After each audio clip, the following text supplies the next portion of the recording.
Hey, how you doing? This is John, and welcome to John's Long Box. Today we're going to look at Jonah Hex number 12.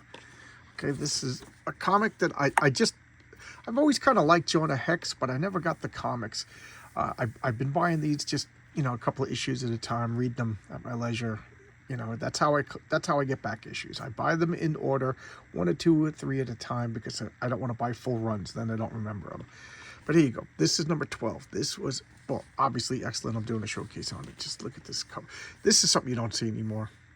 Word balloons on the cover. But there you go. All right, look at, we got ad for AAU shoes. And let's look at the indicia before we say anything. What is it? 1978.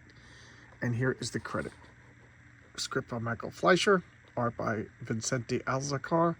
Letters by Todd Klein, colors by Bob De La Rose, and edited by Larry Hama.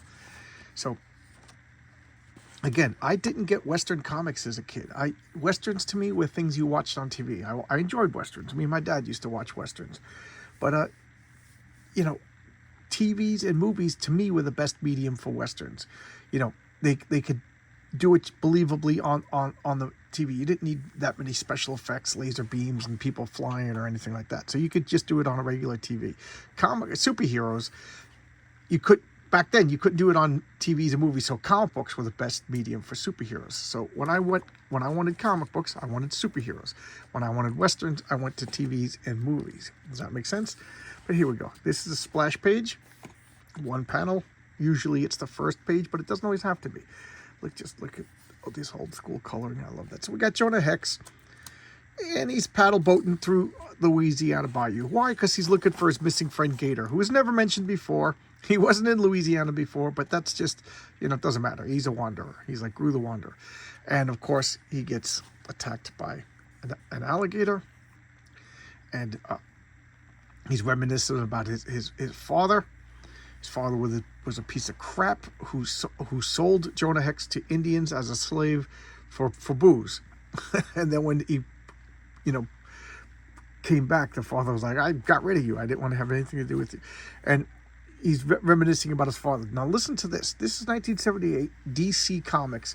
And I always considered DC Comics in the 70s were the children comics, were goofy comics. But listen to this.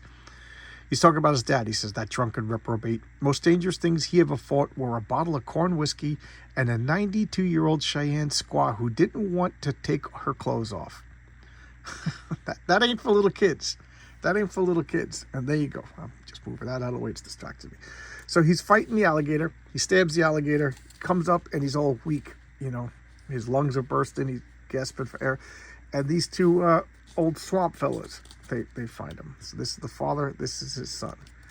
And Papa, look, they rescue Jonah Hex, and they bring Jonah to their little swamp shack. And this is where it gets really creepy. They see this blonde girl over here, and she's their slave. They make no bones about it. And they see she don't want to run away, she don't want to go anywhere because she's so ugly. We're the only ones that will have her. And that's his daughter. That's brother and sister. And he's just he enslaved his sister and just forced her to do work and then telling her she's ugly. You know what I mean? And Jonah Hex is like, oh, what's going on? And as you can see, she ain't too ugly. I can't even turn the page. And I don't want to make this super long. Look at this, Star Wars, may the force be with you stuff.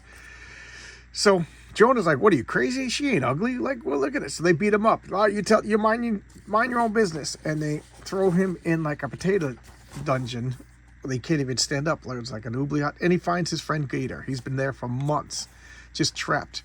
He's like, what do they do? He goes, they take me out every once in a while and they make me fight. So he just likes to fight. So they're weak. They barely get any food. And he fights with sticks like Robin Hood and Little John, except this is Jonah Hex. He's a hero. Of course, he beats him, and then he gets shotgunned in the head. Now, how do you survive that? I'll tell you how you survive that. You're a comic book character. But he purposely grazed him. This is just non-gun people. I'm surprised Larry Hama let that go.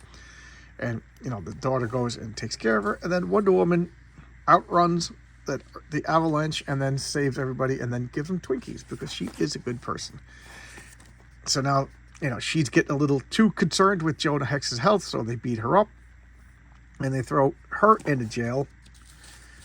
And so she's in a cell next to him until she calms down, and Jonah and her spend time talking, and he's like, "You're a beautiful woman." So now he don't want to fight Jonah anymore, so now he's making Jonah fight Gator. So he's saying, "Hit me, knock me off, knock me off."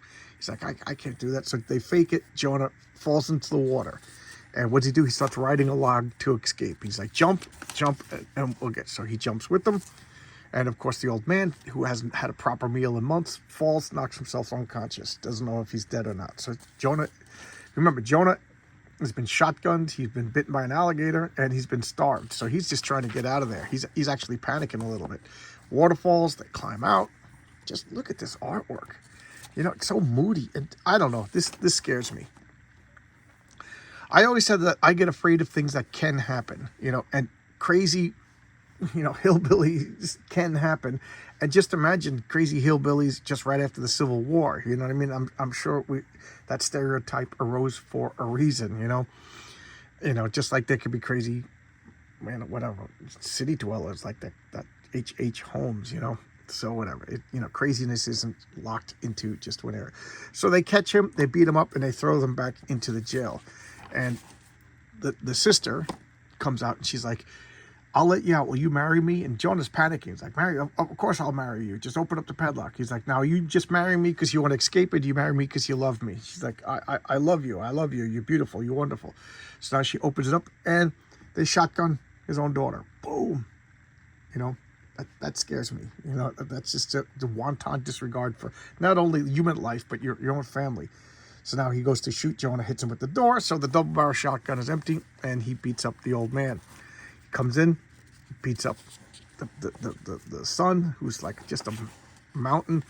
Father's there, and he smashes him into a cage. At the beginning, he was catching copperheads. He likes to catch copperheads. So now the copperheads bite the son to death. Jonah Hex escapes. Of course, it's a storm that's flooding everything. He would have died. He would have drowned in that little potato dungeon, or whatever you want to call it. So now they're up there together. They're fighting, and he, knocks him down. He lands on this pole, and he's dead. And Jonah Hex swims away. And then we got a letters page. I don't know any of the names, and I absolutely loved this comic. It was scary to me. It was moody. It was dark. I can't believe this was DC Comics, 1978. So like gritty and realistic and scary. Like nothing scares me more than like humans being inhumane to other humans. Like demons and dragons and laser beams, stuff like that. That's entertaining to me, but it's not scary as much as humans just being horrible to each other. So yeah, I love this. Jonah Hex number 12. I'll see you tomorrow with another video.